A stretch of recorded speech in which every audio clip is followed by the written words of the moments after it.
तिरुपति बालाजी का नाम हम सभी जानते हैं। हम सभी भगवान तिरुपति जी की महिमा से अच्छी तरह परिचित हैं। कलयुग में भगवान अपने भक्तों की सभी मनोकामनाएं पूर्ण करते हैं और भक्त खुशी खुशी अपनी स्वेच्छा से मंदिर में दान करते हैं। इसलिए यह मंदिर भारत के सबसे अमीर मंदिरों में से एक है।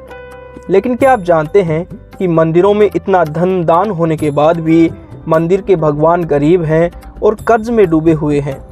सुनकर भले ही अजीब लगे, लेकिन यही सत्य है। और इसके पीछे कहानी यह है कि एक बार सभी बड़े ऋषि मुनि एक महान यज्ञ करने का विचार कर रहे थे, लेकिन वे इस असमंजस में थे कि इस यज्ञ में ब्रह्मा, विष्णु, महेश इन तीनों त्रिदेवों में से किसको बड़ा स्थान दिया जाए। इस बात का फैसला लेने के लिए महर्षि भृगु ने त्रिदेवों की परीक्षा लेने की सोची। महर्षि भृगु सबसे पहले ब्रह्मा जी के पास पहुँचे, लेकिन ब्रह्मा जी संगीत की धुन में इतने मगन थे कि भृगु ऋषि के आगमन का पता ही न चला। इस पर भृगु ऋषि नाराज हो गए और वहां से निकल गए।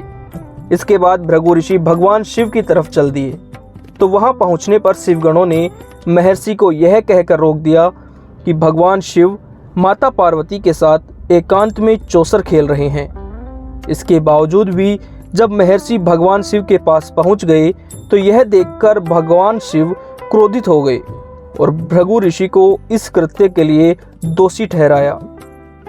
इस पर भृगु ऋषि नाराज हुए और वहां से भी निकल गए। अंत में भृगु ऋषि भगवान विष्णु के पास पहुंचे। भगवान विष्णु उस समय शयन मुद्रा में थे और माता लक्ष्मी उनके चरण दबा रही थी। यह सब देखकर भृगु ऋषि नाराज हो गए और क्रोध में आकर भगवान विष्णु के वक्ष पर लात मार दी, जिससे भगवान विष्णु की आंखें खुली और वे उठ खड़े हुए।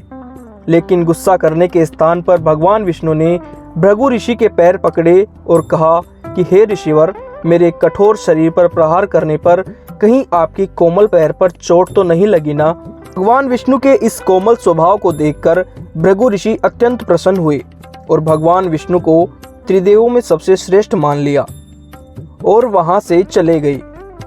लेकिन लक्ष्मी जी को भगवान विष्णु की इस नम्रता पर बहुत गुस्सा आया और उन्होंने कहा कि भगवान, इस ऋषि ने आपके हृदय पर चरण प्रहार किया और आपके हृदय में तो मेरा निवास है। ऋषि ने आपके साथ साथ मेरा भी अपमान किया है, लेकिन आपने ऋषि को कोई दंड नहीं दिया, यह मेरा अपमान है। इतना कहकर माता लक्ष्मी नाराज होकर वहां से चली जाती है और पृथ्वी लोक पर एक राजा की पुत्री के रूप में जन्म ले लेती है।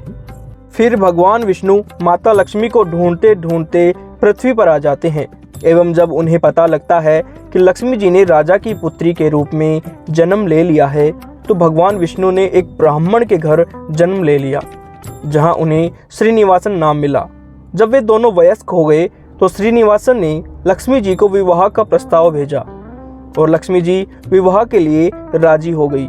लेकिन विवाह करने में धन लगता है, इसलिए भगवान विष्णु ने ब्रह्मा जी व शिव जी को साक्षी मानकर कुबेर जी से धन उधार लिया था और कहा कि मैं कलयुग के अंत तक आपका संपूर्ण धन सूद समेत चुका दूंगा।